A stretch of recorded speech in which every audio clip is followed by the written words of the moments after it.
नमस्कार, मैं हूं दिव्या। रूबरू बिहार पर आज दिन भर की बड़ी खबरों में आपका स्वागत है। चलिए जानते हैं देश और प्रदेश के अब तक के बड़ी खबरों को।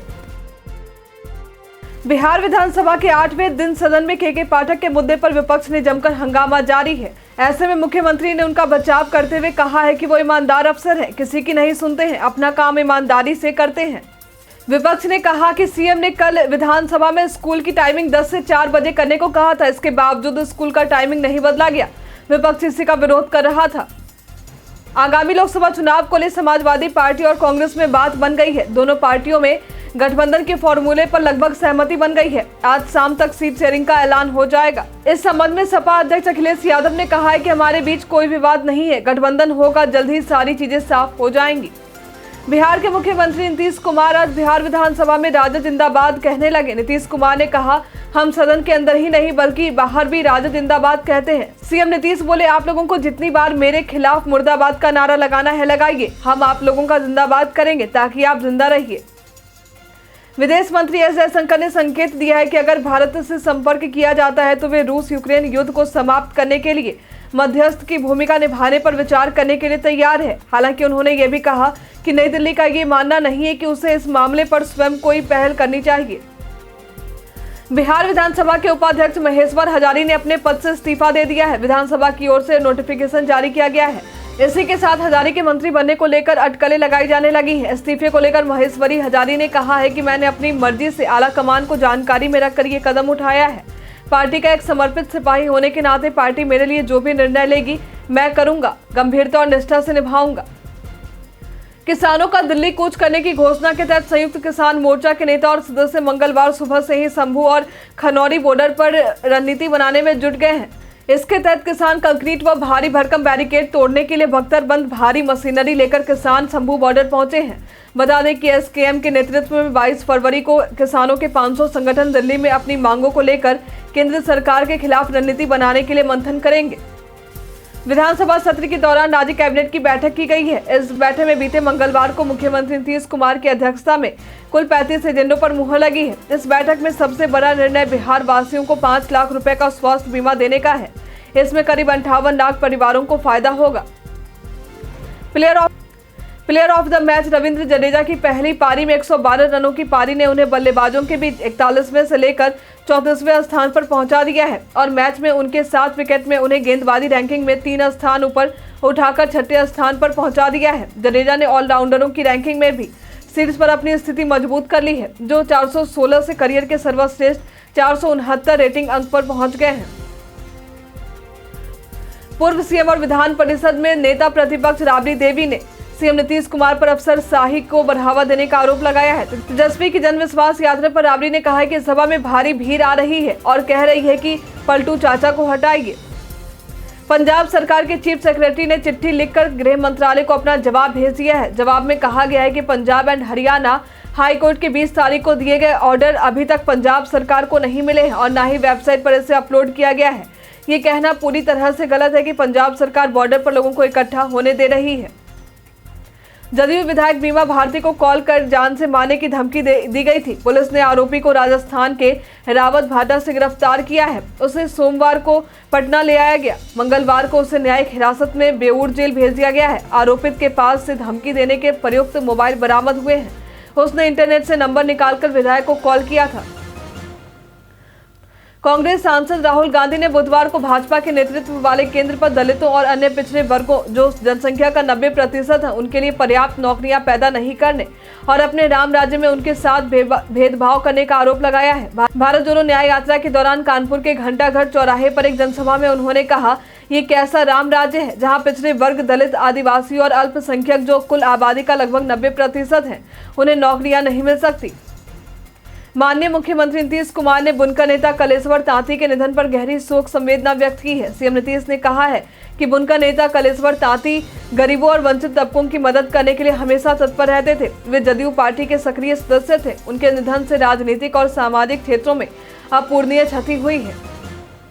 सरकार ने किसानों के विरोध प्रदर्शन से जुड़े करीब 177 सोशल मीडिया अकाउंट और वेब लिंक को अस्थायी रूप से ब्लॉक करने के आदेश दिए हैं। सूत्रों ने ये जानकारी देते हुए बताया कि ये आदेश इलेक्ट्रॉनिक और सूचना प्रौद्योगिकी मंत्रालय ने गृह मंत्रालय के अनुरोध पर आईटी अधिनियम की धारा 69A के तहत 14 और 19 फरवरी को जारी किए हैं। माननीय मुख्यमंत्री नीतीश कुमार ने ग्रामीण कार्य विभाग के 4,416.188 करोड़ की लागत से 3,618 योजनाओं का रिमोट के माध्यम से उद्घाटन किया है। कार्यक्रम के दौरान ग्रामीण कार्य विभाग के अंतर्गत क्रियान्वित योजनाओं पर आधारित एक लघु फिल्म की प्रस्तुति भी दी गई है। प्रधानमंत्री नरेंद्र मोदी ने मंगलवार को उधमपुर श्रीनगर बारामूला रेल लिंक पर देश की सबसे लंबी रेलवे सुरंग का उद्घाटन किया और कश्मीर घाटी की पहली विद्युतीकृत रेलगाड़ी को हरी झंडी दिखाई है। इस खंड पर यह सबसे लंबी सुरंग है जो 12.77 किलोमीटर लंबी और T50 के नाम से जानी जाती है। भोजपुरी एक्ट्रेस संभावना सेठ की मां सुषमा सेठ का निधन कल यानी 20 फरवरी को हो गया। एक्ट्रेस ने इंस्टाग्राम पोस्ट के जरिए फैंस को ये बात बताई है और साथ में फैंस के लिए एक निवेदन भरा पोस्ट भी लिखा है। इस पोस्ट में उन्होंने बताया है कि उनकी फैमिली दुखी है तो लोगों को प्राइवेसी बनाए रखना चाहिए और उनकी मां की आत्मा की शांति के लिए दुआ करें।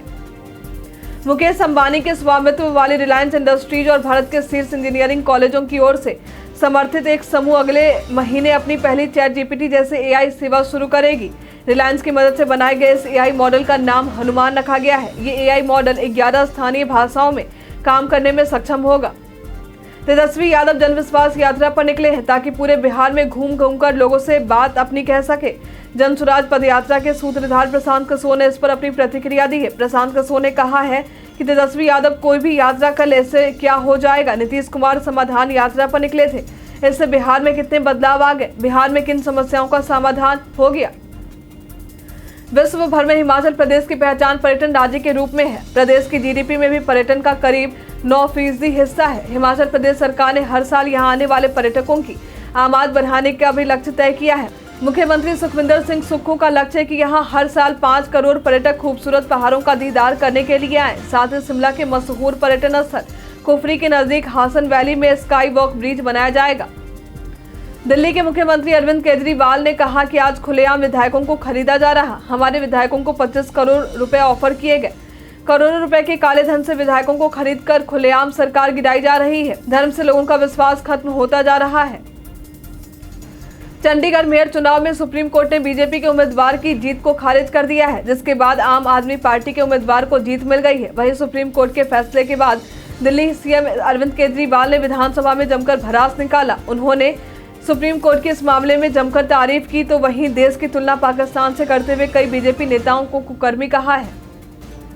प्रधानमंत्री नरेंद्र मोदी 26 फरवरी को 550 अमृत भारत स्टेशनों की सौगात देंगे। पीएम मोदी वीडियो कॉन्फ्रेंसिंग के माध्यम से 40,000 करोड़ रुपए की लागत से रूफटॉप प्लाजा और सिटी सेंटर विकसित करके रेलवे स्टेशनों पर सुविधाओं में सुधार के लिए अमृत भारत स्टेशनों की आधारशिला रखेंगे। सिंगापुर में रहने वाले भारतीय मूल के 8 साल के असवथ कौशिक ने शतरंज टूर्नामेंट में ग्रैंड मास्टर को हराकर इतिहास रच दिया है। असवथ ग्रैंड मास्टर को हराने वाले सबसे कम उम्र के खिलाड़ी बन गए हैं। असवथ ने स्विट्जरलैंड में बर्गडॉर्फर स्टैडथॉस ओपन के दौरान अनुभवी पोलिश ग्रैंड मास्टर जेसिक स्टोपा को हराया है।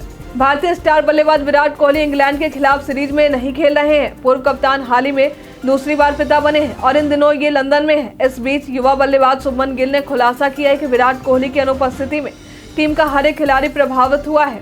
हालांकि उन्होंने ये भी स्वीकार किया कि कोहली के नहीं होने से नए खिलाड़ियों को फायदा मिल रहा है।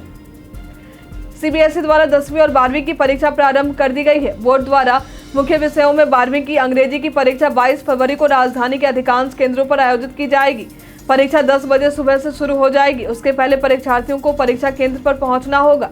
ऐसे में बच्चे केंद्र पर समय से पहले पहुंचे, इसके लिए अभिभावकों को ध्यान देने की जरूरत है। लोकसभा 2024 के चुनाव को लेकर चुनाव आयोग की तैयारियां जोरों पर है। अपने 3 दिवसीय दौरे पर चुनाव आयोग की टीम बिहार में है। इस दौरान मुख्य चुनाव आयुक्त राजीव कुमार ने प्रेस कॉन्फ्रेंस किया। उन्होंने चुनाव के दौरान किस तरह की व्यवस्थाएं होंगी इसकी जानकारी दी है। साथ ही ईवीएम को लेकर सवाल उठाने पर भी आपत्ति जताई और बोले कि ईवीएम पर सवाल उठाना ठीक नहीं है।